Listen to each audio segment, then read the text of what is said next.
suatu ketika Rasulullah sallallahu alaihi wasallam bersabda, "Idza tasyahhada ahadukum," apabila salah seorang di antara kalian bertasyahud, maksudnya ini di dalam salat, falyasta'iz billah min arba'in, maka mohonlah perlindungan kepada Allah dari 4 perkara. Ya. Apabila kalian membaca tasyahud, tahiyat di dalam salat, biasanya ini dibaca tahiyat akhir. Tahiyat akhir itu artinya bisa dalam salat yang 2 kali tahiyat, ya di tahiyat terakhirnya, seperti maghrib, isya, asar, zuhur, itu kan 2 kali tahiyat. Nah, pada tahiyat akhirnya itu baca. Tapi tahiyat akhir bermakna juga untuk sholat yang 1 tahiyat, seperti sholat subuh, sholat Jumat, sholat 2 hari raya, Idul Fitri dan Idul Adha, sholat sunat lainnya seperti tahiyat masjid, qabliyah subuh, dan banyak lagi. Sebelum salam itu kita membaca doa tersebut. Apa bunyi doanya? Allahumma inni a'udzubika min adzabi jahannam.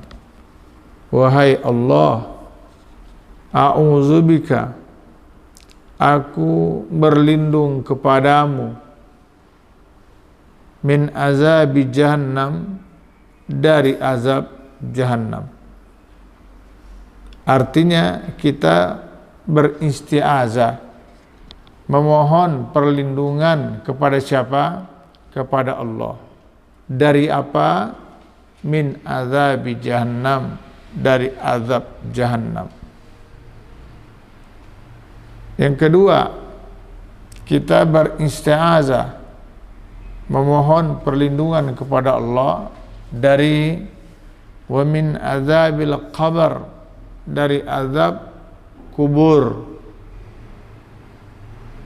Yang ketiga, kita juga beristiazah, memohon perlindungan kepada Allah dari apa?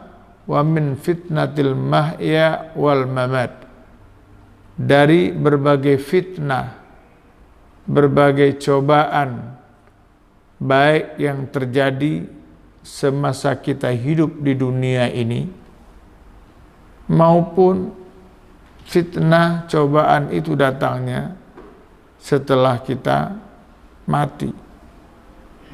Apa itu cobaan di waktu hidup? Ya macam-macam. Terkena penyakit, enggak kunjung sembuh misalnya. Bahkan penyakit tersebut bisa menjadi penghalang bagi kita untuk menjalankan ibadah yang penting.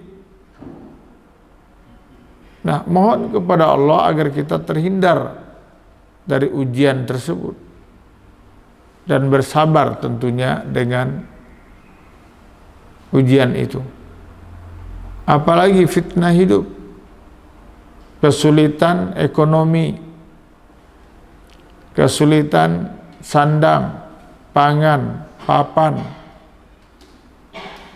tempat tinggal, ngontrak terus. Tidak salah, ngontrak itu tidak salah. Tetapi walaupun rumah jelek, kayaknya tinggal di rumah sendiri itu lebih nyaman ketimbang ngontrak. Enggak ada enaknya. Ya.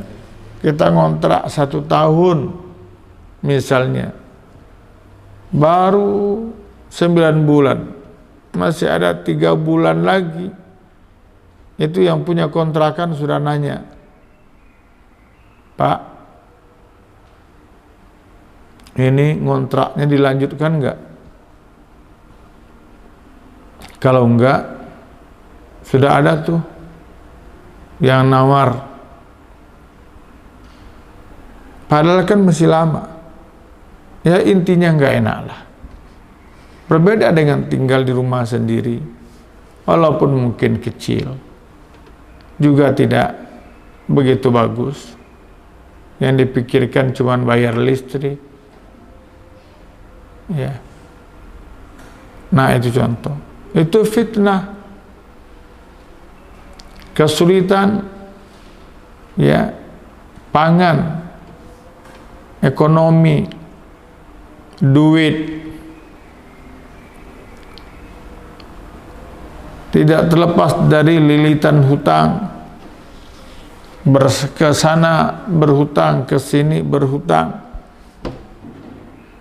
Ada orang yang memang berhutang itu karena kesulitan hidup, tapi ada juga orang yang berhutang karena menjadi hobi, menjadi kebiasaan. Anak-anak sekalian,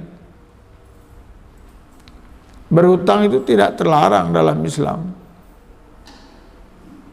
Bahkan ayat yang terpanjang dalam Quran, surah Al-Baqarah ayat 282, itu yang paling panjang dalam Quran adalah surat ayat yang bicara tentang hutang. Ya ayyuhalladzina amanu idza tadayantum bidainin ila ajalin musamma faktubuhu. Coba, ada memang. Tapi kalau kita bisa berbelanja secara cash, secara tunai, kenapa harus berhutang? Nah itu contoh. Atau karena penyakit yang tidak kunjung sembuh, ekonomi yang tidak kunjung membaik, persoalan keluarga yang tidak pernah habis-habisnya. Ada saja yang menjadikan hidup ini tidak nyaman. Dari istrilah, dari suamilah, dari anaklah, dari mantulah, dari mertua, dari orang tua kandung, dari tetangga, dari tempat bekerja. Ada saja persoalan-persoalan yang mengusik kehidupan seseorang. Ini fitnah, ini cobaan hidup yang kita memohon kepada Allah agar diberikan perlindungan oleh Allah dengan bahasa isti'azah. Mohon perlindungan kepada Allah agar terhindar dari cobaan hidup. Termasuk wal mamat, kita memohon perlindungan kepada Allah, kiranya Allah lindungi kita dari cobaan ujian di saat kita mati. Bagi keyakinan kita Ahlussunnah, mati itu bukan akhir dari segala-galanya, tapi justru memulai babak baru untuk melewati fase-fase kehidupan kita sampai kelak di yaumal kiamat. Ya. Di dalam kubur saja sudah ada masalah. Di sana ada fitnah kubur, ada pertanyaan dari malaikat Munkar dan Nakir. Alhamdulillah jika pertanyaan demi pertanyaan itu terjawab dengan baik, dengan selamat. Jika tidak, Nah, di sana ada azab dan nikmat kubur. Walhamdulillah, jika yang diperoleh adalah nikmat kubur, jika azabnya, sementara kiamat masih lama terjadinya. Semuanya itu rasanya kita tidak kuat untuk menanggung ya cobaan yang begitu berat. Karenanya kita disyariatkan, diajarkan, diperintahkan oleh baginda Rasulullah sallallahu alaihi wasallam untuk memohon perlindungan kepada Allah atau isti'azah. Agar apa?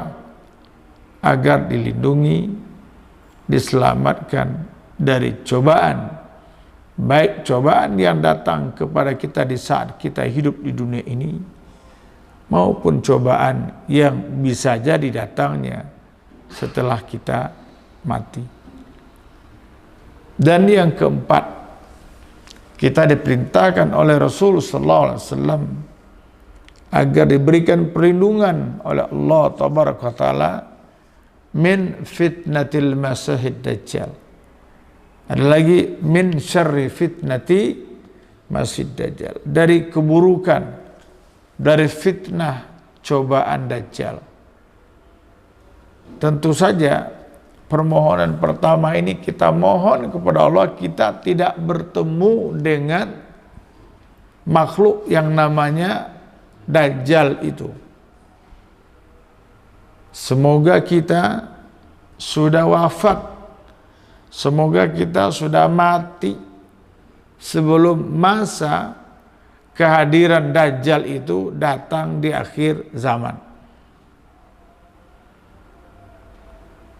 Kalaupun jika Allah berkehendak kita masih hidup, lalu dajjal sudah datang, kita isti'azah, kita mohon perlindungan kepada Allah, kiranya Allah jaga kita, Allah pelihara kita dari berbagai bentuk kejahatan, kejahatan yang timbul dari makhluk yang namanya dajjal itu.